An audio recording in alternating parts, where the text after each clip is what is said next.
Morning. It is day 12, I believe, and manic is buggery. Got my boy again, but I haven't got him this weekend, so that should be an interesting twist, because obviously last weekend I had my boy, and that keeps me very busy. And this weekend I won't have, and it's Mother and Sunday, so some more hurdles to negotiate, but you know, I'm sure we can. Morning, dudes. Gonna say hello to the world of Facebook. I'm asleep. What do we have to do before we leave? Put our belts on. So I'm back from the school run. It's my dog. Ringo got mental, and I've got a little parcel. Say a little parcel, it's quite a big parcel. Although this is exciting, but this is the first delivery for, I don't know if you can see it, hang on.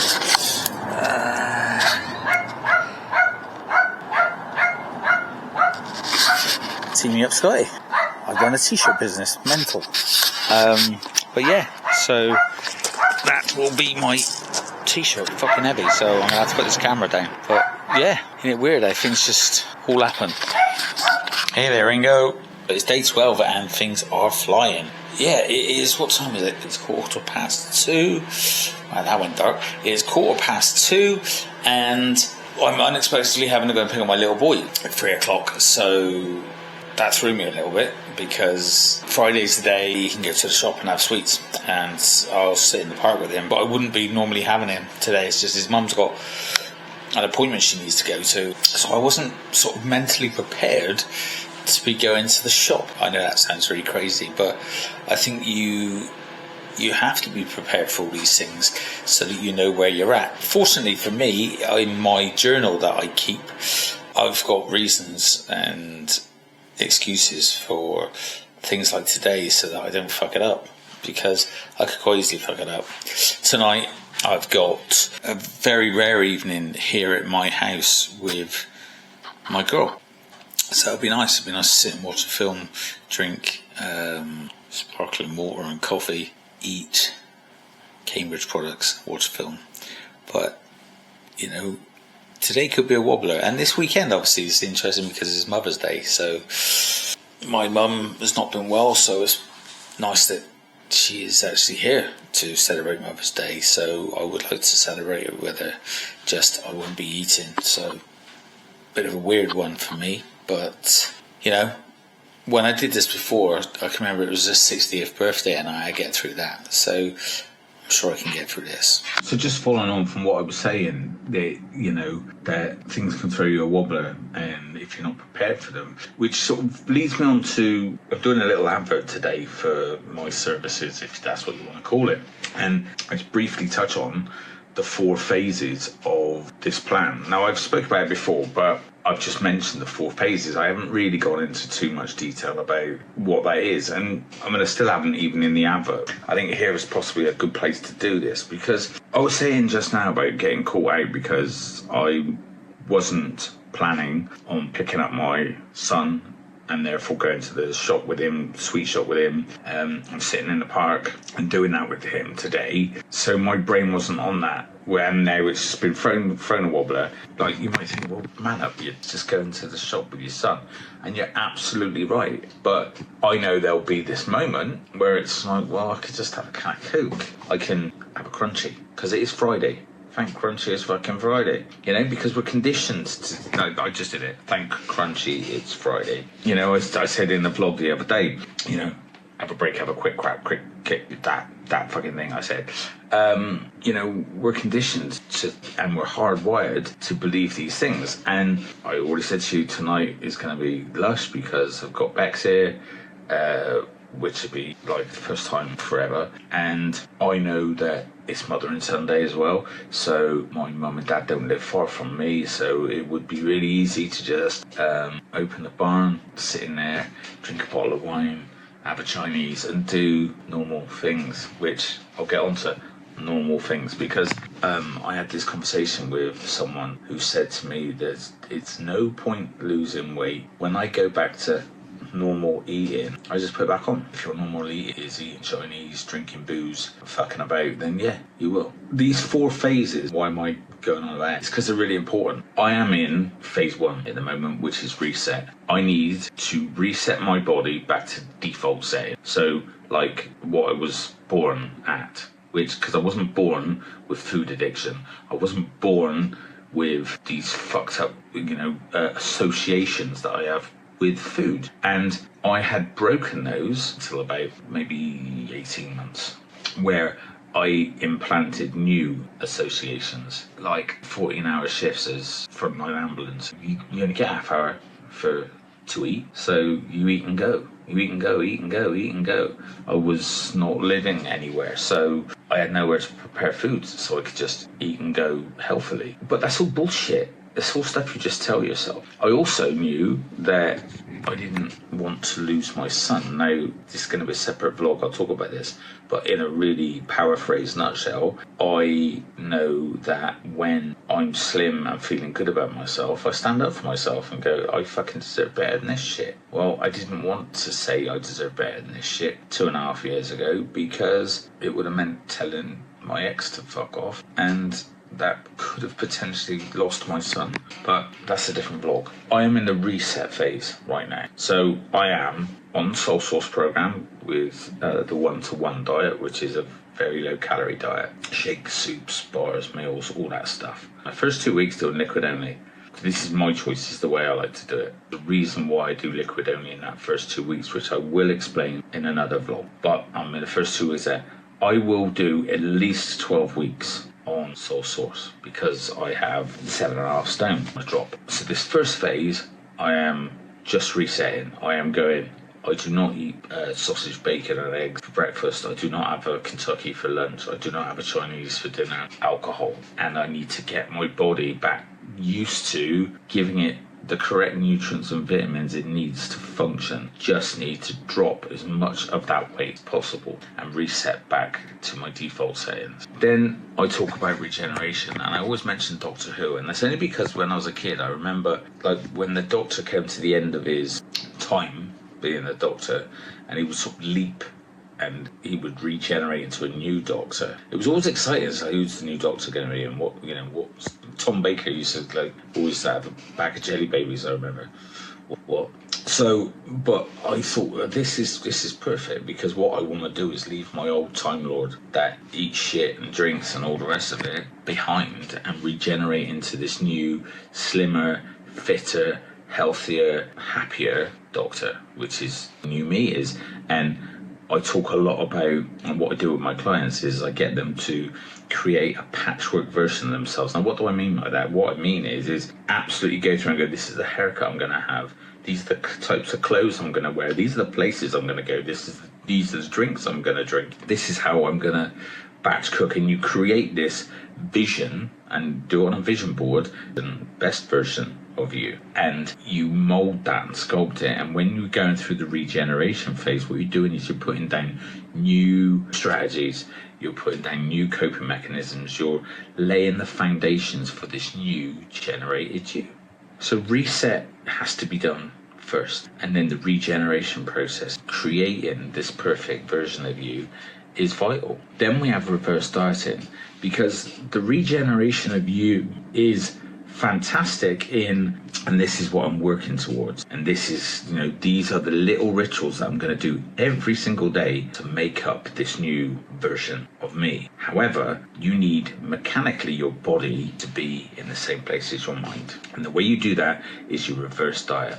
So the 1-to-1 diet, you have step 1, step 2, step 3, step 4, step 5. There is 5 steps to the plan. That is it. Step 1, you're doing Soul Source. So it's complete meal replacement, 4 products a day, or 3 depending on your sex, height, etc., etc. Step 2, you drop a product, so you have 3 products a day, or if you've been on 3 products, you remain on 3 products, but you add a protein-rich meal, so chicken and veg, no carbs. Those 2 steps, you go into a state of ketosis, not to be confused with ketoacidosis, when diabetics get. It's very dangerous, but ketosis, where your body turns into a fat-burning furnace. Basically, in a nutshell, what happens is your body uses the carbohydrates in your body to produce energy. So you burn carbohydrates to give you energy. That's why carbohydrates are so important. What a VLCD does when it puts you into ketosis is it drains your body of carbohydrate. Your body then goes and looks for the next best energy source, which just so happens to be fat. So your body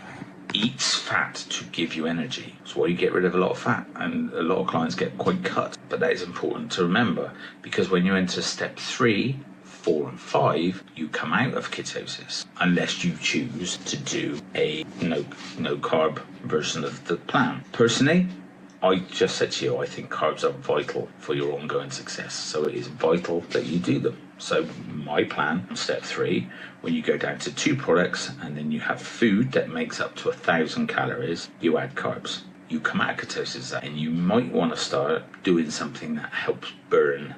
My plan, just walk, not get carried away, walk for an hour a day. Studies show that people who have dropped unbelievable amounts of weight walk an hour a day. I wouldn't suggest doing it on step 1 and 2 because you'd be a little bit, be careful with that. Not because it's dangerous, but because you're on very low amount of calories and no carbohydrates. So the walking an hour a day is designed to help you get rid of the minimal carbohydrates that you have, so your body can still go into fat burning. Then we go to step 4, which is still 2 products, but you push up to 1,200 calories a day with food, and I would suggest carbohydrates, and you're just going up in a small little increment of 200 calories. Because what happens is when you go up to step 3 and you've, like, up until that point you've had ketosis working for you, what happens is your metabolism's lazy and it goes, I'm not needed here, you've got ketosis, you fly in, I'm just going to take a bit of a break. But what I'll do is I'll help you get rid of 800 calories, because that's the minimum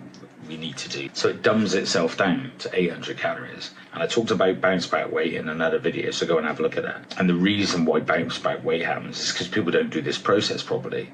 Then when you go up to 1,000 calories, but you're adding carbohydrates, your metabolism has to bloody do something, because ketosis goes, that's me done, thanks, tada. And then your metabolism's like, whoa, hang on, I'm on the beach, I'm chilling out.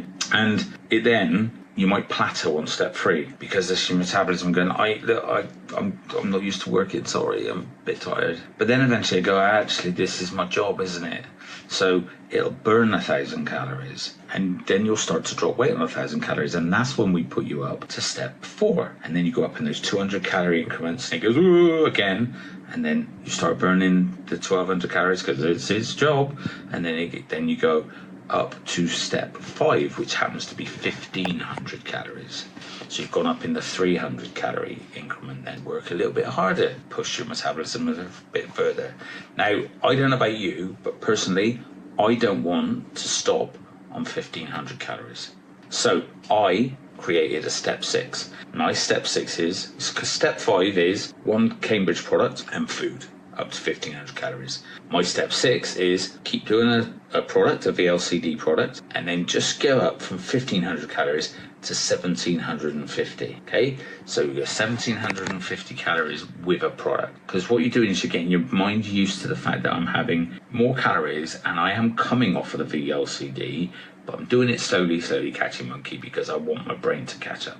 When you start dropping weight on my step 6, 1 VLCD product and food, 1,750 calories, will then get you onto 1,750 calories just with food. That's my step 7. My step 8, once you get your head around that and start dropping a little bit of weight or maintaining your weight, 1,750 calories, no VLCD product. You break away from the VLCD product, 2,000 calories. Step 9, 2,250. Step 10, 2,500, which is about what a guy should be on a diet. So we go step 11, 2,750. Step 12, 3,000 calories. And get your metabolism working for you for 3,000 calories. And within that time, we also introduce things like exercise. We're doing the hour a day walking, but why not go for a swim? Why not go to the gym, do a class, play football, play netball, whatever it is that you want to do that you haven't done for years, but you are now able to, and start incorporating these things into your life. But that is reverse dieting. Now you can keep going in 250 calorie increments up to, I got mine up to 3,500 calories. But I'll tell you now, eating 3,500 calories of the right food, now that is important, of the right food is quite tricky. So some days, like when I was maintaining for 11 years, some days, right, so let's go Monday through to Sunday, right? Monday, Tuesday, Wednesday, Thursday, I was always in the office. So I get up and I go to the gym in the morning, get to the office for 9, and then I'd be busy all week. And I might get home on a Monday night, let's say about 8 o'clock in the evening, and I'd only had like 1,000 calories throughout the day, and then I've got another 2,500 calories to eat. Now, what was I going to do? Was I going to then just stuff my face with 2,500 calories at 8 o'clock at night? No. I would have my normal meal, but it might mean that I just have about 2,000 calories that day, which means I've got 1,500 calories I haven't had because my body's burning 3,500 calories. Next day might be the same. Next day might be the same. Next day might be the same. And I built up like almost 6,000 calories worth of extra that I could have. Now, what that meant for me was at the weekend, I could go out, have a beer, be a bit more relaxed about what I eat, and come Monday, the scales would be the same. If I'd have weighed every day, you might see this. But that is life. You don't live your life by the scales. If you haven't seen the video of me saying the scales are not your friend, go and watch that. But that is how we reverse diet. Then I mentioned real life. And the reason I mention real life is because when I dropped 11 stone 4 and was 11 stone, so I lost more weight than I currently weighed, that fucking freaked me out, man. There was no one who could prepare me for it, and nobody did prepare me for it. Nobody prepared me for going and buying clothes. No one prepared me for going shopping to buy food. No one prepared me for going out. No one prepared me for some of the hate I would get. So nobody prepared me for some of the love and attention that I would get. I didn't know how to be slim because I hadn't been slim the majority of my life. So that preparing for the real world, your new real world, real life, was mind-blowing. I was singing in a band, and I used to say this joke. Like when I was fat, for years I used to say this joke. I pinched it from the Wurzels. It's not even funny, right? But I used to say it all the time. I go, who's seen this before? And people go, yeah. I go, how many of you good-looking girls are going to come see us after? Yeah. They laugh and go, well, he's a waggony fat fucker. He don't care. Now, when I dropped weight, I said the same joke, tumbleweed. And I can remember coming off, and our drummer, who was quite a big lad himself, he said to me, you ought to stop saying that. I was like, why? I've always said it. He went, well, now you're slim, you think you've got a chance, and you're pissing off blokes who are here with their missuses. Like, it's the same joke out of the same gob. And it meant the same. Nothing. It was just a throwaway comment. And I was like, wow, other people shit, man. Audiences responded to me differently to when I was fat. People said, oh, you're always this larger-than-life character. I was fat and miserable. But other people's opinions of you are none of your business. But unless you understand how things throw you off and make you put weight on because you think, fuck this. So my job as a VLCD coach, I'm not just a product provider, because I've been a product provider and I don't see that only that works, because you need this other bit. So that's why it's so important. Now I'm going to end my vlog because I've got Bex here tonight and I want to get this up. It's quite a lot of information. So have a lovely day. I'll see you on day 13.